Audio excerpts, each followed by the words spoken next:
మనస్సును హృదయంలో స్థిరపరచటమే నిశ్చయముగా కర్మ, భక్తి, యోగ జ్ఞాన మార్గాల ఉపదేశ సారం. కర్మ, భక్తి, యోగ జ్ఞాన మార్గాల లక్ష్యము మనస్సును అన్నింటికి ఆధారమైన సత్యమునందు ఏకత్వమందు నిలుచున్నట్లు చేయుటయే. సముద్రమునకు అలలకు తరంగములకు హృత్స్థలము నీరు. తనకు ఆధారమైన దానిని, తనకు మూలమైన దానిని గుర్తించుటయే స్వస్థలము లేక హృత్స్థలమును చేరుకొనుట. సత్ లేక సత్యమే నేనుకు ఆధారము లేక మూలము.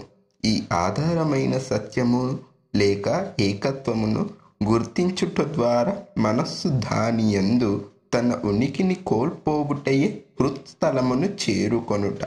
తాను కాను దానితో తాదాత్మ్యత వలన అస్వస్థత తన స్వస్థానమైన హృత్స్థానమందు ఉండుట స్వస్థత. మనస్సు స్వస్వరూపమును గుర్తించుటయే స్వస్థత.